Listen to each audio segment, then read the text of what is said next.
My name is Rebecca Lodato, and my research is titled Using What You've Got, Pacing Boards for Increasing Utterance Length.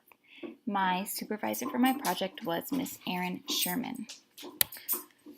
So the prevalence of language delay in toddlers in our nation right now is really high.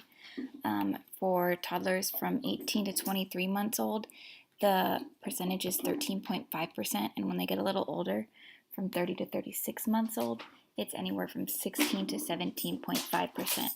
So as SLPs, it's necessary that we're using effective and efficient research-based treatment. So before graduate school as an SLPA, my coworkers were implementing a pacing board with all their kiddos with language delays, and it was really working wonders. So when I started graduate school, naturally I wanted to use a pacing board with my language delayed kid.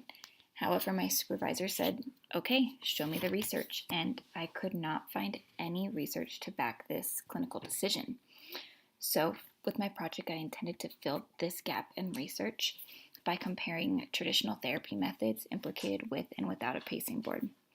A pacing board can be considered a multi-sensory approach because it offers more opportunities and reinforcement to learn and retain information, because it engages through visual and motor means, and it gives an external attentional focus.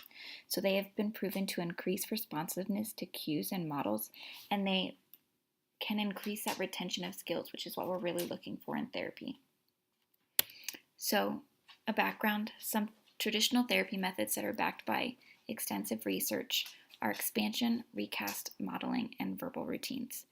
However, these are mainly based on auditory input. And when we're working with these language delayed kids and we're working from single to multi-word utterances, this is really the most challenging jump for these kids. So if they're given just this verbal input, they're likely to output another single word utterance. So the pacing board is meant to assist in this move to multi-word utterances. Research by Hong suggested that it will help this movement to multi-word utterances because it's going to assist the transition through metalinguistic awareness for syllables and words by giving this visual representation. So here is the pacing board. It's accessible, cheap, and flexible. They can be made with cards, paper, anything you need. Typically, they're going to have a specific number of shapes or lines that correspond with sounds, syllables, or words. It's going to act as that visual motor cue. Typically, they're used by speech therapists to control rate of speech or to increase intelligibility of speech, but this study really focused on using it to transition from single words to multi-word utterances. So my research questions were, do pacing boards increase the effectiveness of traditional language therapy? And what is the statistical significance of auditory, visual, and motor cues versus solely auditory cues? I used a single subject experimental design with alternating treatments. I saw the client for 4 days a week for 8 weeks total. At the end of each week, I collected a 50 utterance language sample. With this language sample, I calculated mean length of utterance, or MLU, which is really how many words per utterance they're using. It's the average. I used consistent materials throughout the study to maintain these verbal routines that we were using. My participant was a 3-year-old male with an expressive language delay. As you can see, I used the Preschool Language Scales 5th edition to qualify him as language delay. His standard score of 86 for auditory comprehension is within the mean for his chronological age. However, expressive communication at 74 is more than 1 standard deviation below the mean for his age. So this does qualify him as expressive language delay. So for data findings, his MLU did increase over the 8 weeks of the study. He started at a baseline of 1.76, and by week 8 he was at 3.56. The mean MLU with the pacing board was 2.79, and the mean MLU without the pacing board was 2.84.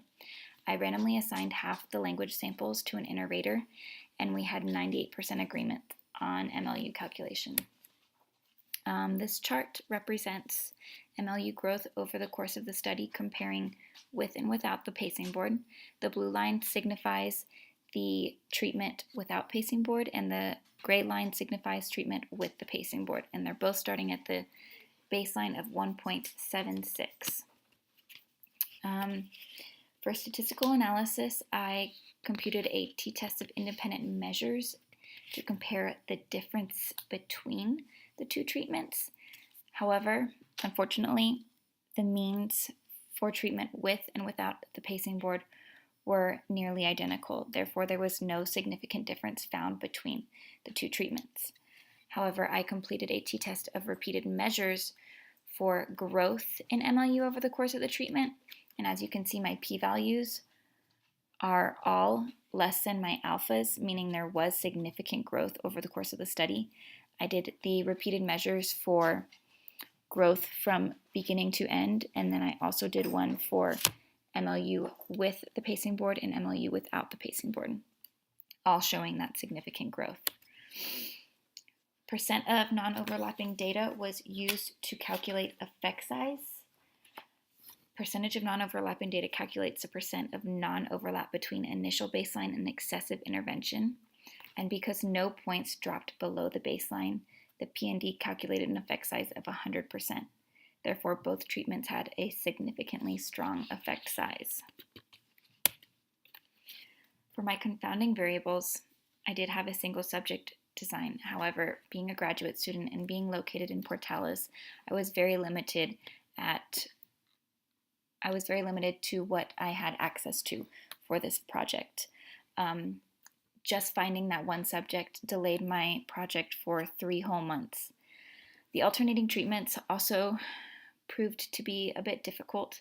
There was some carryover effect and some delayed treatment effect, which is what I assumed, because as a logically thinking almost SLP, pushing a pacing board 4 days in a row and then immediately collecting that language sample really isn't the smartest, because if I'm giving just 4 dots and requesting those 4-word utterances over and over with this pacing board and then taking it away and collecting that spontaneous language sample, I really haven't given the time for the treatment to generalize and for the kid to explore language and explore using those longer utterances, which is really needed when you're doing therapy with expressive language delay.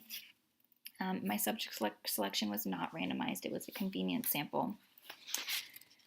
So in conclusion, though data does not exist on how much or how quickly language intervention should impact MLU, it can be inferred from current research that for a 3-year-old with or without a language impairment, MLU should increase anywhere from 0.7 to 0.8 every 6 months.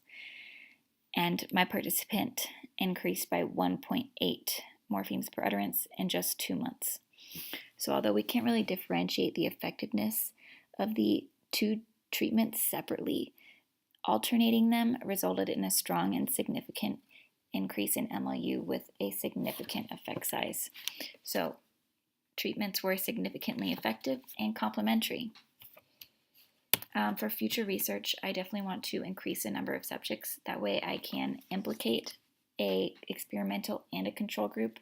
That way we would definitely see the difference between the two treatments.